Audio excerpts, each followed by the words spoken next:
Hello, I'm Stephen Bauman, and in this video, you're going to learn about one of the most often overlooked features of a really great portrait drawing or great portrait painting. I'm talking about backgrounds.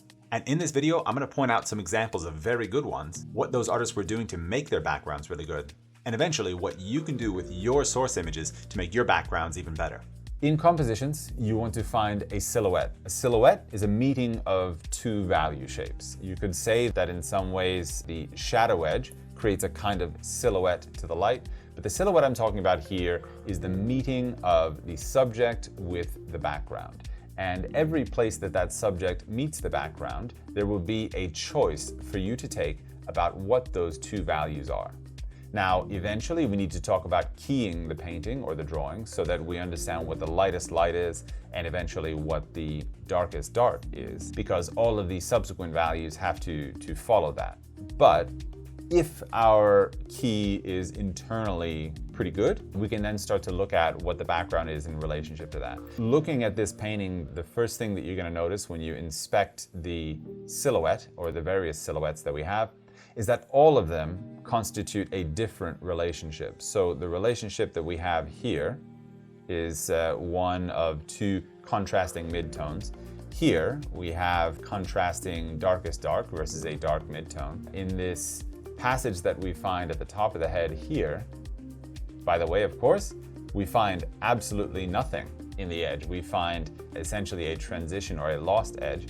Here we find one of the very subtle comparisons in value. There's still an edge in between those two values, but it's incredibly subtle, right? Here we find midtone light versus a very dark midtone. Let's also look at what happens inside the background. If we look at the background here and here, what do we see? Two massively different values. Are you bothered by that? Are you bothered by looking at this portrait that if we only look at the background, we flow through a very dark value here, somehow up here we magically transition from a dark value into a very light value that's framing this dark side of the face? I would posit to you, having worked a lot with live models and in portraiture, that this effect constitutes a pattern in classical portraiture that can take place almost regardless of the setup. In a good portraiture setup, you'll find lighting situations that create a version of this as a good setup for a portrait, or a good source image for a portrait should almost be like a painting itself. But nonetheless, this theme perpetuates over and over. We have the reveal of the darker edge, and we have also the reveal of the lighter edge, and that's a light value versus dark and a dark value versus light.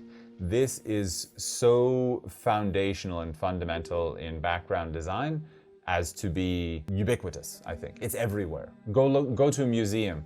50%, 60, 70% of the portraits that you find, especially if they're just classic down the middle portraits, will have some version of this theme in place. When we come to this portrait here, we have a similar but different situation in that we have a light side of the face, essentially, which actually also has a relatively light background. Now, this is a solution which is a bit different than what we find over here, and I think it's necessitated by this particular case. Here on the shadow side of the head, the entirety of the silhouette is encompassed by a dark edge. It goes from darker sections of silhouette to lighter sections, to much darker sections, to much lighter sections, so on and so forth, all the way down the contour. In this way, a midtone value makes a lot more sense because a midtone value will create a silhouette both against the light edges but also against the dark edges. So if he'd chosen a very dark value on this side, it may have emphasized even more the contrast to the light edges, but he would have lost a lot of his dark edges into that shadow. And again, thinking about this from a compositional perspective, where do we want to be? We would like to be in the eyes. What would we lose? We would lose a beautiful silhouette of this eye on the far side of the face. And I think that choice is kind of based on that. Now, then on the other side, we have still a silhouette revealed, which is a dark silhouette versus a dark halftone value in the background. And similarly, as we travel upward, across transitioning to the lighter midtone side, what do we find?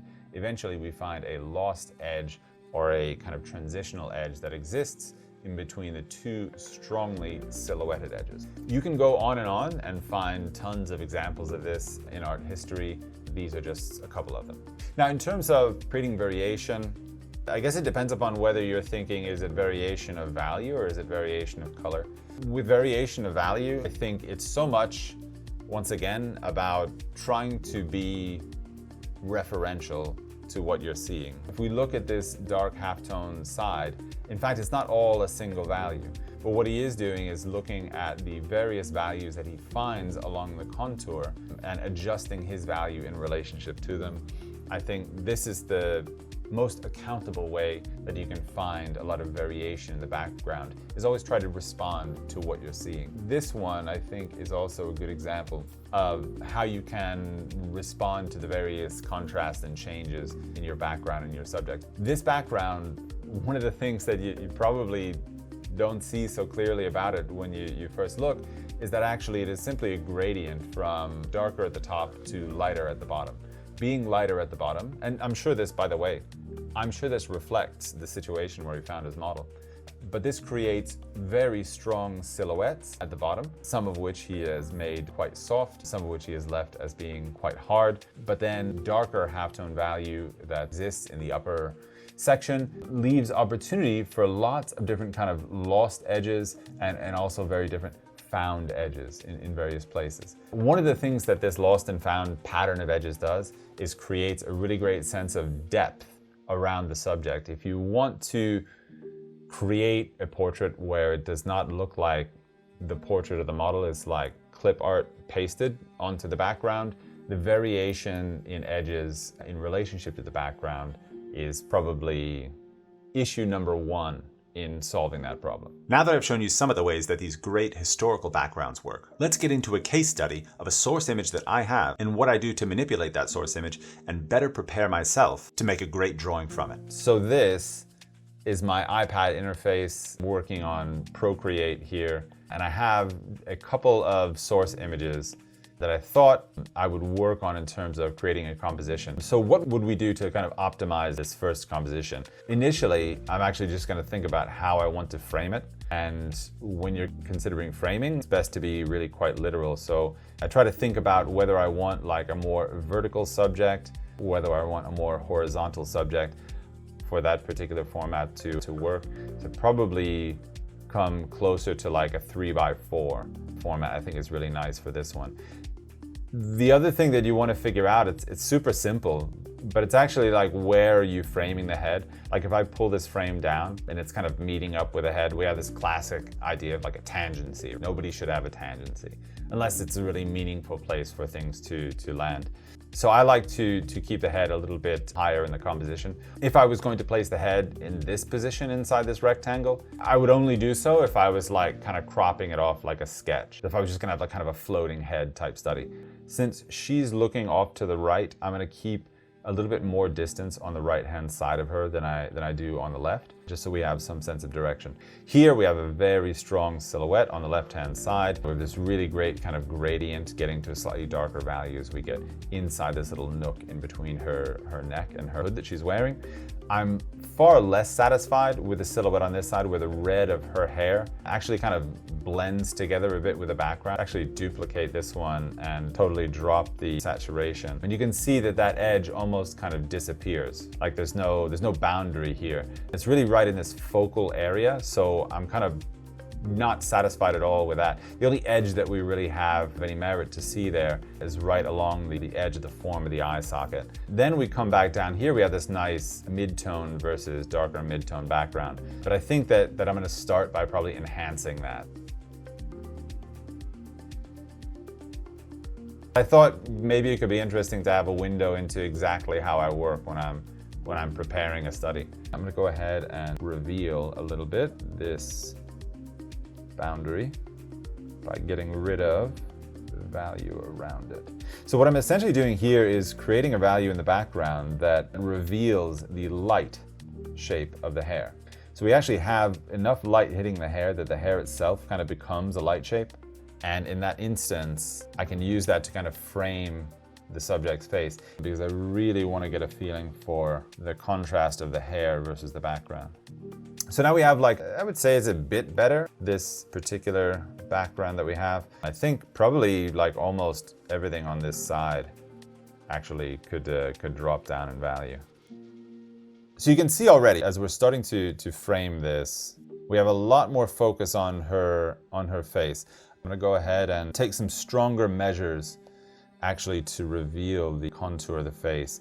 Now, some of this is a bit Photoshoppy, so bear with me, but I'm gonna erase away a little bit more some of the shape of the hair through here. Maybe even some of the flyaways, just to give that sense of the texture of the hair. After all, like, I don't want to like remove the hair. In fact, if anything, I just want to actually reveal the lightness of the hair. And I think that gets me a little bit more where I want to go. And I can also play a little bit with the opacity. So now you see we have a really cool silhouette there on that right-hand side. Really nice, really dynamic. And we can follow that down the edge of the face here, erasing away a bit as we go. There's a lot more optimizing to be done. What is happening up here? All of my attention is going to this upper edge, but I don't want to de-emphasize it by making it too dark, because a dark accent can also act as a kind of attention grab. You can almost refer to like old Instagram filters where you would like vignette things as a way to take away or de-emphasize attention in the corners of a picture. So here I'm actually going to do that as well. And that little bit of an active vignetting, and also at the top of the head. I don't want my lightest values in the background also happening up at the upper edge of this. So I'm going to de-emphasize that as well. And then this is another classic portrait trick. For everybody that's ever done portrait, you always, whenever you have that dark edge like this one, right? If you heighten a little bit the brightness of the reveal. By reveal, what we're talking about is that passage of the background that emanates out from behind the head. We're also gonna be heightening the effect of form and depth in the portrait. So you see this done literally all of the time, almost every portrait you look at. Like, look at great 19th century portraiture. They've always got this little reveal, and a lot of times they'll pop it out. Another thing you can do in that reveal actually is to choose like a much cooler temperature in order to also create an effect of depth. I think I overshot the mark, but we'll diminish it a bit. Now that's like, this is where you get into an issue of taste. To me, that heightened reveal, it's a little bit strong. I don't think I can go there. I feel like for me, I think that we have pushed the limits of what is pleasant to see, and I need to actually get rid of some of that. I do want some of it though, because I feel like it's a valid input into this experience, and I also want to spread a little bit some more of that light out along the left-hand side.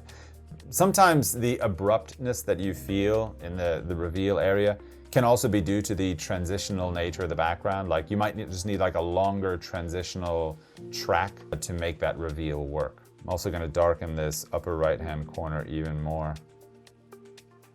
You can see now some of the changes that we've made to this in order to create a much more dynamic look to the portrait as a whole. And this is really just playing on exactly the themes that I talked about in those two Sargent paintings. Just looking for a good silhouette, emphasizing it, noticing the themes that are there, and pushing them on like a little bit further. That's all for this lesson about backgrounds. I want to remind you of a couple of key points. For starters, it's all about value relationships. Study the individual relationships between your subject and the background at different phases of the silhouette. Also, make sure that you understand what your composition is. Where do you want your viewer looking? Adjust your model setup or source image to make sure that the most contrasting and sharpest edges are near that focal area. And the last thing I want to say, even though it's super obvious, is don't overlook the background. It's an equal and incredibly important part of the design of your artwork. Anyway, thank you so much for watching. I'm Stephen Bauman, and if you like the content on this channel, please remember to like and subscribe. And if you want to learn more about drawing and painting portraits, you can always go to my Patreon page. There's a link in the description of this video. And for a subscription of just $10, you get an enormous amount of content. Thank you so much for watching, and I'll see you in the next one.